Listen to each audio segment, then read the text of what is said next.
මගේ මේ කෙටි වේලාව තුල මම අවධානය දක්වන්න කැමති කෝප් කමිටුව හමුවට කැඳ වූ සබරගමුව විශ්වවිද්‍යාලය පිළිබඳව මත වූ සාකච්ඡාවකට.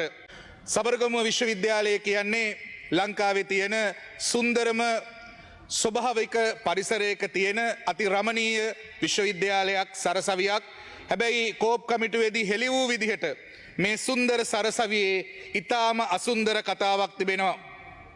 ගරු මූලාසනාරූඪ මන්ත්‍රීතුමනි 2021 වර්ෂයේදී සබරගමුව විශ්වවිද්‍යාලයේ තාක්ෂණ පීඨය සඳහා පොත් මිලදී ගැනීමක් සිදු කරනවා.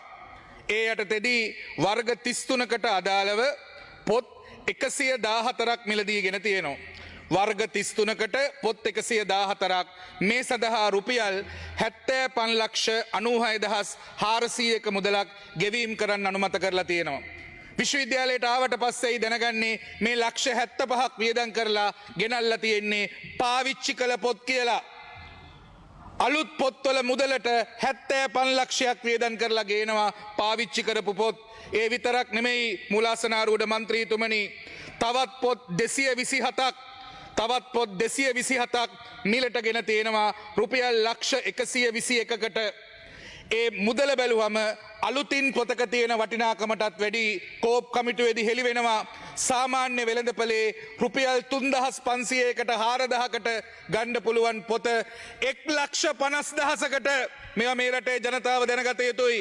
රුපියල් 3500කට 4000කට ගන්න පුළුවන් පොත 1,50,000කට මිලදීගෙන තියෙනවා මේ සබරගමුව විශ්වවිද්‍යාලයේ. තව ගොඩක් කරුණු තියෙනවා. ඉතින් සරසවිය බලයිද ලක්ෂ්මිවත් රවට්ටලා සබරගමුවේ පාලනාධිකාරිය. ඒ විතරක් නෙමෙයි, මේ පොත්වලින් විතරක් කෙටි කාලයක් තුල සබරගමුව සරසවියට වෙලා තිබෙන පාඩුව රුපියල් ලක්ෂ 200කට වැඩි. ගරු සභාපතිතුමනි, තව තියෙනවා 2022 වර්ෂ 10 වෙනි මාසයේ සබරගමුව විශ්වවිද්‍යාලයේ ආරක්ෂක නිලධාරීන් වාර්තා කරනවා විශ්වවිද්‍යාලයේ පස් අඩුයි කියලා.